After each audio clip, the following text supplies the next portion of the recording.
Pemikiran aliran ekonomi klasik.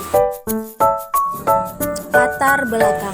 Ekonomi klasik secara umum dianggap sebagai aliran modern pertama dalam sejarah pemikiran ekonomi. Pemikir dan pengembang utama dari aliran lain Adam Smith, Thomas Malthus, dan John Stuart Mill. The Wealth of Nations dalam karya Adam Smith tahun 1776 dianggap sebagai penanda dimulainya ekonomi klasik.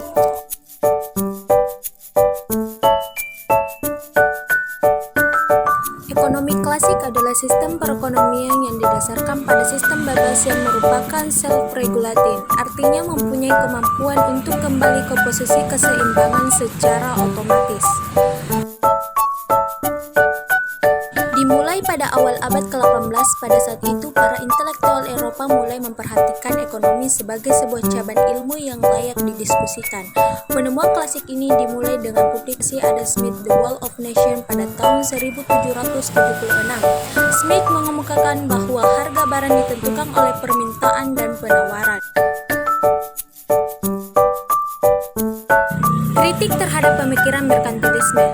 Merkantilisme adalah paham ekonomi yang menekankan akumulasi kekayaan bangsa melalui surplus perdagangan internasional.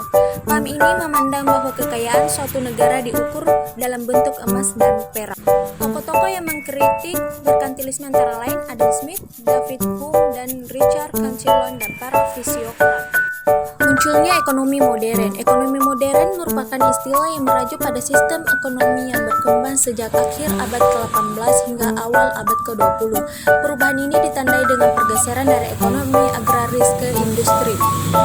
A. Ekonomi agraris. Sebelum ekonomi modern muncul, masyarakat banyak bergantung pada sektor pertanian. B. Revolusi industri pada tahun 1760 sampai 1840. Revolusi ini ditandai dengan adanya inovasi teknologi, perubahan struktur sosial, serta pertumbuhan urbanisasi. C. Konsep utama pemikiran klasik terdiri dari teori nilai, pasar bebas, pembagian kerja, teori pertumbuhan ekonomi, peran pemerintah, dan hukum penawaran dan permintaan.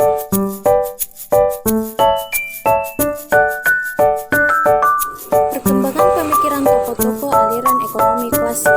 Adam Smith dalam karya utamanya The Wealth of Nations pada tahun 1776. Kontribusi dan teori lainnya seperti tangan tak terlihat, pembagian kerja, serta nilai dan harga. Konsep tangan tak terlihat merupakan gambaran bagaimana individu yang bertindak untuk kepentingan ekonomi umum. Teori pembagian kerja menekankan pentingnya pembagian kerja dalam meningkatkan efisiensi dengan membagi proses produksi menjadi tugas-tugas yang lebih kecil. David Ricardo karya utamanya Principle of Political Economy and Taxation pada tahun 1817. Kontribusi dan teori lainnya seperti teori keunggulan komparatif. Teori keunggulan komparatif menunjukkan bahwa bahkan jika suatu negara lebih efisien dalam memproduksi semua barang dibanding dengan negara lain, perdagangan internasional tetap menguntungkan jika masing-masing negara mengkhususkan diri pada barang yang dapat diproduksi dengan biaya yang relatif. John Stuart Mill pada tahun 1806 sampai 1873. John Stuart Mill dikenal dengan Principle of Political Economy. Kontribusi utamanya adalah teori pertumbuhan ekonomi. Stuart Mill mengintegrasikan aspek sosial dan ekonomi dengan fokus pada dampak dari akumulasi modal dan perubahan teknologi.